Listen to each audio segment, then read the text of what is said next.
నీళ్ళతో పెడుతున్నావా జ్వరంతో ఉన్న పిల్లాడికి? ఏడ్ చేస్తాను, నా పరిస్థితి అన్నా చేస్తాను. మా ఆయన ఏడ్ చేస్తాను. కాదమ్మా, పాలకు కూడా డబ్బులు లేవా? బిస్కెట్ కూడా తెల్ల ఏడుస్తుంది. అక్కడ 5 రూపాయలు కూడా లేవా. ఆ డాడీకి కనిపించక అమ్మ డాడీ వచ్చాడని ఇటు చూస్తాడు, అటు చూస్తాడు. అంటే ఈ స్వర్ణాంధ్రప్రదేశ్ ని నువ్వు నేరాంధ్రప్రదేశ్ గా మార్చాలనుకుంటున్నావా జగన్ రెడ్డి గారు? ఈ వైసీపీ పార్టీ గాని, ఈ నాయకులు గాని, వాళ్ళ మైండ్ మొత్తం ఎంతసేపటికి అవినీతి, కుట్ర, మర్డర్లు, మానభంగాలు, గంజాయిలు ఈ తప్పితే ఎక్కడ కూడా అభివృద్ధి, ఉద్యోగాలు, సంస్థలు, వాటి యొక్క పెట్టుబడులు ఇలాంటి ఆలోచనలు వాళ్ళకి రావండి. జగన్మోహన్ రెడ్డి గారి మనస్తత్వం ఒక విచిత్రమైనటువంటి మైండ్ సెట్ అండి ఆయనది. ఎలాగంటే ఆయన మామూలు మనుషుల కంటే కూడా సూపర్ అఫిషియల్. ఎందుకంటే ఆయన ఆత్మలతో మాట్లాడతారు కదా సాయంత్రం పూట.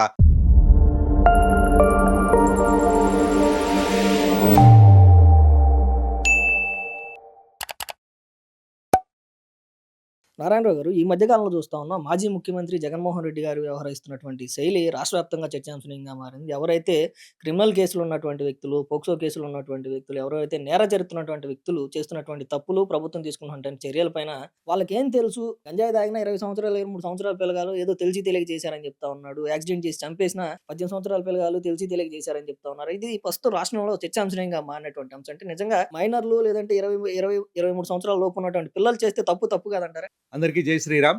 మనందరం గమనించుకోవాల్సింది, మనం ప్రతి ఒక్కరిమి భారతదేశంలో ఉన్నటువంటి ప్రతి పౌరుడు కూడా రాజ్యాంగానికి అనుగుణంగా మనం నడుచుకోవాలి.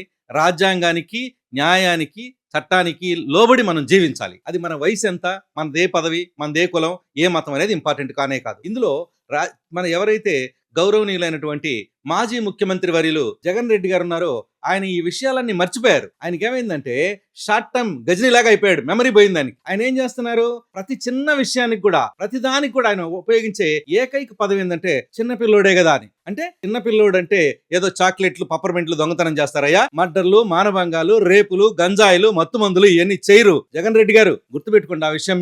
మీకు ఒక చిన్న విషయం చెప్తాను. వాళ్ళ సొంత తమ్ముడు అవినాష్ రెడ్డి గారు వాళ్ళ సొంత బాబాయిని గొడ్డలి వేటుతో చేశారు. తెలుగు ప్రపంచం అంతా చూసింది, భారతదేశం అంతా చూసింది. అయితే దానికి ఆయన 2024 సిద్ధం సభలో చెప్తాడు, ఏదో చిన్న పిల్లాడు అవినాష్, వాడి మీద కక్ష తెచ్చుకుంటున్నారు మీరందరూ అని అంటారు. ఎంత దుర్మార్గమైనటువంటి మాటలు అవి.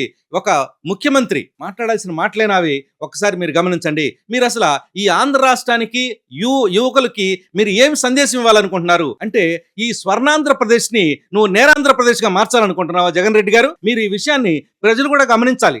అంటే వారి యొక్క మైండ్ సెట్, జగన్మోహన్ రెడ్డి అని అయినటువంటి ఆయన యొక్క మైండ్ సెట్ మీరు చూడండి.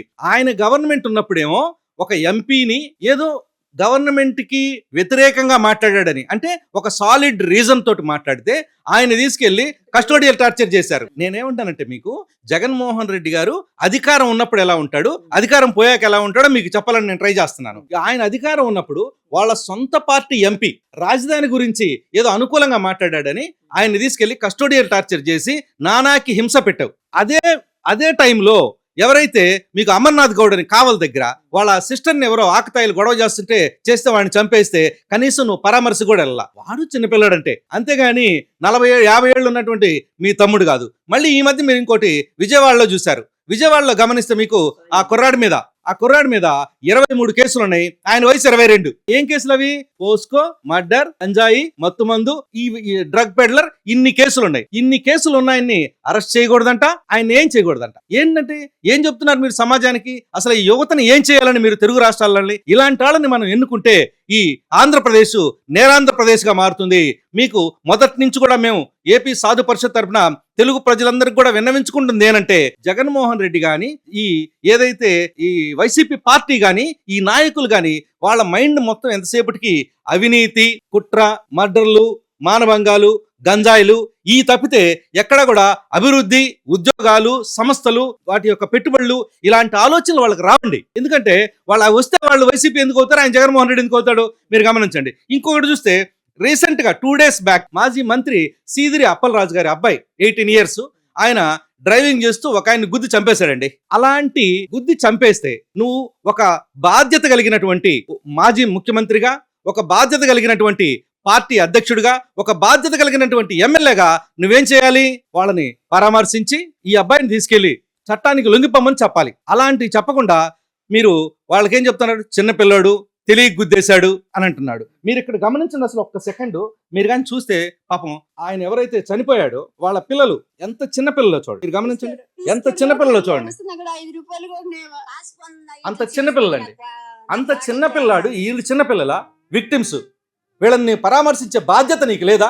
నువ్వు ఒక మాజీ ముఖ్యమంత్రివి, ఒక పార్టీ అధ్యక్షుడివి, నువ్వు కనీసం వెళ్ళి వీళ్ళని పలకరించి ఒక మాట చెప్పి చేయాల్సింది పోయి ఎవడైతే హంతకుడు ఉన్నాడో అతన్ని పట్టుకొని నువ్వు అమాయకుడు చిన్నపిల్లడు అంటావా? ఎంత దుర్మార్గం అండి మీరు. మరి నీళ్ళతో పెడుతున్నావా జ్వరంతో ఉన్న పిల్లాడికి? కాదమ్మా, పాలకు కూడా డబ్బులు లేవా? బిస్కెట్ కూడా పిల్ల ఏడుస్తుంది అక్కడ 5 రూపాయలు కూడా లేవా? ఆ డాడీకి కనిపించక అమ్మ డాడీ వచ్చాడని ఇటు చూస్తాడు అటు చూస్తాడు. ఇలాంటి దుర్భరమైనటువంటి పరిస్థితుల్లో ఉన్న వాళ్ళని నువ్వు ఒక మానవత హృదయం లేకుండా నువ్వు మళ్ళీ యేసు ప్రభు భక్తుని అంటావు, ప్రపంచ శాంతి అంటావు, క్షమించాలంటావు, ఇన్ని మాటలు చెప్తావు.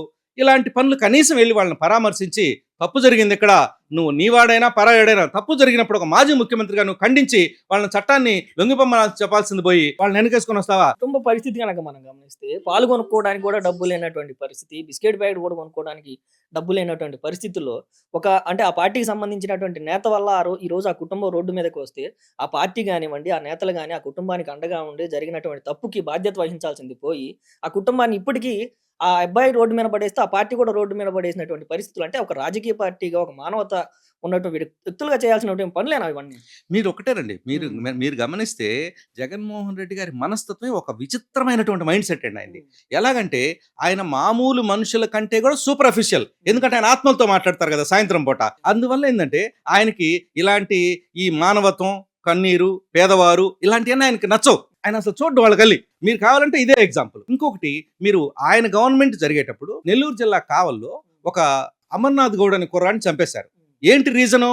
కనీసం వాళ్ళ సిస్టర్ని ట్యూషన్కి వెళ్ళి వస్తుంటే వాళ్ళ సిస్టర్ని కొంతమంది ఆకతాయిలు వాళ్ళు గొడవ చేస్తుంటే ఆ అబ్బాయి ఏం చెప్పాడే, గొడవ చేయొద్దు మా అక్కని ఏమనొద్దంటే వాళ్ళందరూ కొట్టి చంపడం జరిగింది.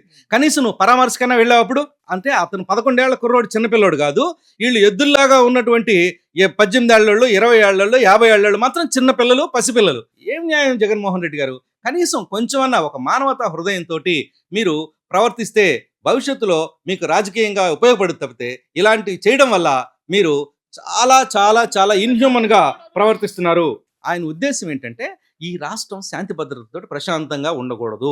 ఎవరైతే ఈ యూత్ ఉన్నారో, యువకులు ఉన్నారో వాళ్ళకి ఉన్నటువంటి ఏవైతే అవలక్షణాలు, ఇలాంటి ఈ ఆడపిల్లలు ఏడిపించడం, గంజాయి తాగటం, డ్రగ్స్ తీసుకోవటం, పక్కన కొట్టడం, వాడు బుర్రబద్దలు కొట్టడం, ఇలాంటి వాళ్ళందరినీ తయారు చేసుకొని ఈయన ఒక గ్యాంగ్ లాగా తయారు చేసుకొని ఈ రాష్ట్రం మీద దండయాత్ర చేయాలన్నారు. కాబట్టి మేమందరం మా హిందూ బంధువులందరి తరఫున, సాధు పరిషత్ తరఫున మేము జగన్మోహన్ రెడ్డి గారికి ఒక్క విషయం చెప్తున్నాం. జగన్మోహన్ రెడ్డి గారు గుర్తుపెట్టుకోండి, మీరు ఎటువంటి పరిస్థితుల్లో ఇలాంటి నేరపూరిత రాజకీయాలు మానుకోకపోతే మీకు చాలా గట్టిగా బుద్ధి చెప్పాల్సి వస్తుంది. మీరు ఎవరిని సపోర్ట్ చేస్తున్నారు? దొంగల్ని, రేపులు చేసే వాళ్ళని, మానభంగాలు చేసే వాళ్ళని, గంజాయి తాగే వాళ్ళని, డ్రగ్స్ తీసుకునే వాళ్ళని, ఇలా సొంత బాబాయిని మర్డర్ చేసే వాళ్ళని, ఇలాంటి దుర్మార్గులందరినీ కూడా మీరు సపోర్ట్ చేసి ఈ రాష్ట్రాన్ని నేరాంధ్రప్రదేశ్గా మార్చాలనుకుంటున్నారా? జగన్మోహన్ రెడ్డి గారు ఇలా చేస్తే మీ వైసీపీకి, మీకు ప్రజలు రాజకీయ సమాధి కడతారు అనే విషయాన్ని మేము చాలా గట్టిగా మీకు చెప్తున్నాం.